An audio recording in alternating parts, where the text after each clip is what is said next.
درود دوستای عزیزم، من افسانه هستم. به کانال یوگا با افسانه خوش اومدید.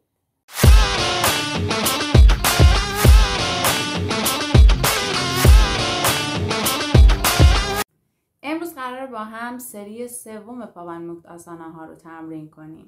توی هفته‌های قبل با هم دیگه سری اول پاونموکت آسانا ها رو که ضد روماتیسم و آرتروز و برای خشکی مفاصل بود رو تمرین کردیم. سری دومش رو هم به همین ترتیب که برای تنظیم دستگاه گوارش بود. اگه این دوتا ویدیو رو ندیدید حتما ببینید. سری سوم پاونموکت آسانا ها به انرژی های درونی بدن مرتبطه، مخصوصا انرژی های راکتی که توی ناحیه تحتانی بدن ما قرار داره و اونجا انباشت انرژی های راکت هستش مرتبطه و باعث آزادسازی این انرژی ها میشه. بسیار مفید برای نازایی، همچنین تقویت ماهیچه‌های دستگاه دفع و ناحیه تناسلی هستش. برای بانوان باردار و همچنین پس از زایمان این تمرینات بسیار مفیده، محدودیتی نداره، میتونن که پس از زایمان این تمرینات رو انجام بدن و در حین بارداری. برای پس از زایمان باعث میشه عضلاتی که دچار شل شدگی یا چین خوردگی شدن دوباره بازیابی بشن و به حالت اولیه برگردن. این تمرین ها انرژی بلوکه شده توی ستون فقرات ما رو به انرژی پویا تبدیل میکنه. همچنین برای قلب، ریه و سیستم غدد درون ریز بدن ما مفیده و اونا رو متعادل میکنه. اگر سلامتی کامل برخوردارید این تمرین ها هیچ محدودیتی برای شما نداره، اما اگه مشکلاتی دارید حتما با فیزیوتراپیتون مشاوره داشته باشید بعد این تمرین ها رو انجام بدید. بریم که همراه هم تمرین های سری سوم پاونموکت آسانا ها رو انجام بدیم. برای انجام این آسانا احساس کنید یه طناب جلوی بدنتون قرار گرفته، با دم دست رو بکشید بالا و با بازدم دست بیاد به سمت پایین. با چشم و دستاتون رو دنبال کنید. این آسانا مفاصل شانه رو شل میکنه، ماهیچه‌های قسمت بالای بدن رو کشش میده و فرم سینه ها رو بهبود میبخشه و قفسه سینه رو منبسط میکنه.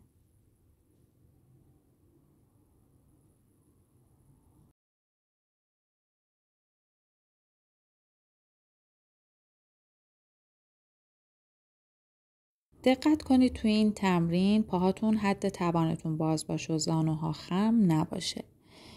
میتونید تمرین رو با سرعت آهسته شروع کنید و کم کم سرعت تمرین رو زیاد کنید. دقت کنید افرادی که در ناحیه ستون فقرات مشکل دارن نباید این تمرین رو انجام بدن. این تمرین مهره‌های ستون فقرات رو شل میکنه و تندرستی رو به اونها باز میگردونه.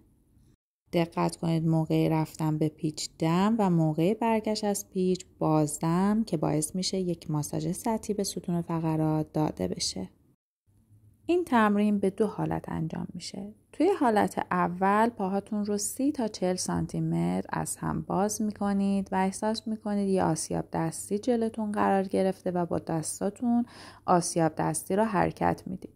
توی نیم دایره عقب عمل دم رو انجام میدید و تو نیم دایره جلو عمل بازدم رو انجام میدید.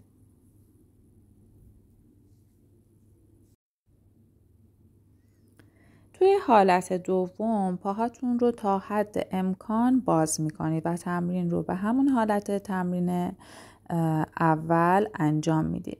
فواید این تمرین برای هماهنگی اعصاب ناحیه تناسلی و شکم بسیار مفیده. برای منظم کردن قاعدگی از این تمرین استفاده میکنند و تو 3 ماهه اول بارداری این تمرین استفاده میشه. همچنین مناسب برای بهبود مشکلات بعد زایمان.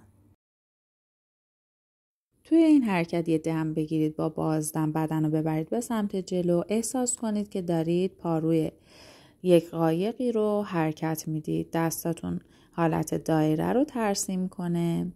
این تمرین به 2 حالت انجام میشه. حالت اول پاها به هم چسبیده و حالت دوم پاها از هم فاصله داره.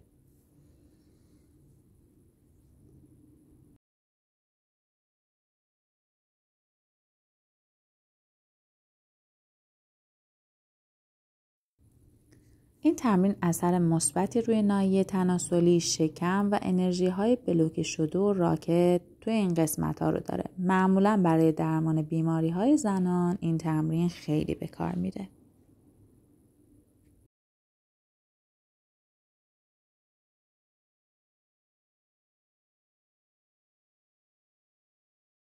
توی وضعیت چنباتمه قرار بگیرید. زانوهاتون 20 تا 30 سانتی متر از هم فاصله داشته باشه. دست رو که میبرید بالا دم و موقع پایین آوردن دست بازدم که به حالت انجام بشه. این تمرین عضلات ناحیه لگن رو شل میکنه. برای زایمان آسان توصیه میشه و میتونن بانوان باردار توی 3 ماه اول بارداری این تمرین رو انجام بدن. توی وضعیت چنباتمه قرار بگیرید. موقعی که دستاتون مقابل قفسه سینه عمل دم رو انجام بدید و موقعی که آرنج صاف میشه عمل بازدم رو.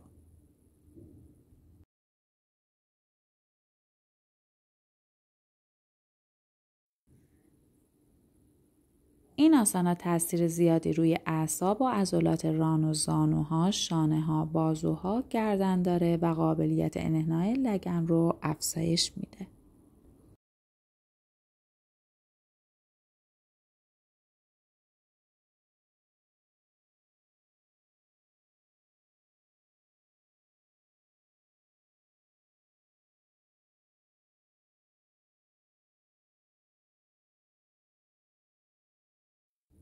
توی وضعیت چنباتمه قرار بگیرید. دستا رو ببرید زیر پاها.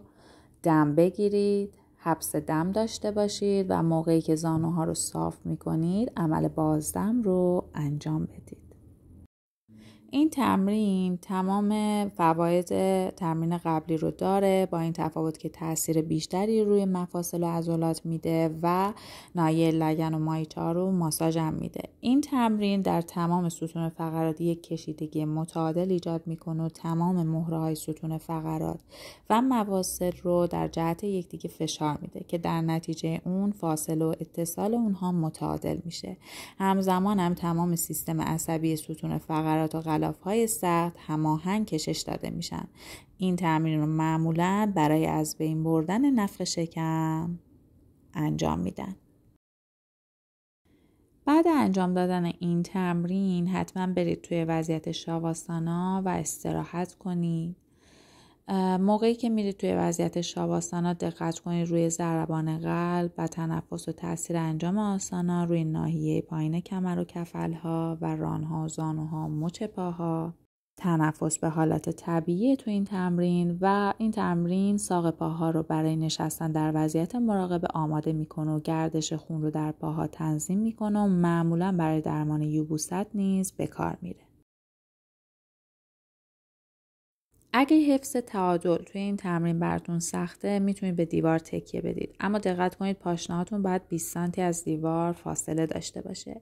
این تمرین برای شکم خیلی خوبه چون به صورت متناوب داره حالت پیچ و کشش رو توی شکم انجام میده و یک جوری ماساژ میده شکم رو. این تمرین یکی از تمرین‌های نظافتیه. در طول تمرین ممکنه نفس به سطح شکم فشار بیاره و مراقب باشید پیچ در قسمت بالای شکم نباشه. تمرین رو با احساس آرامش رو نرمی انجام بدید.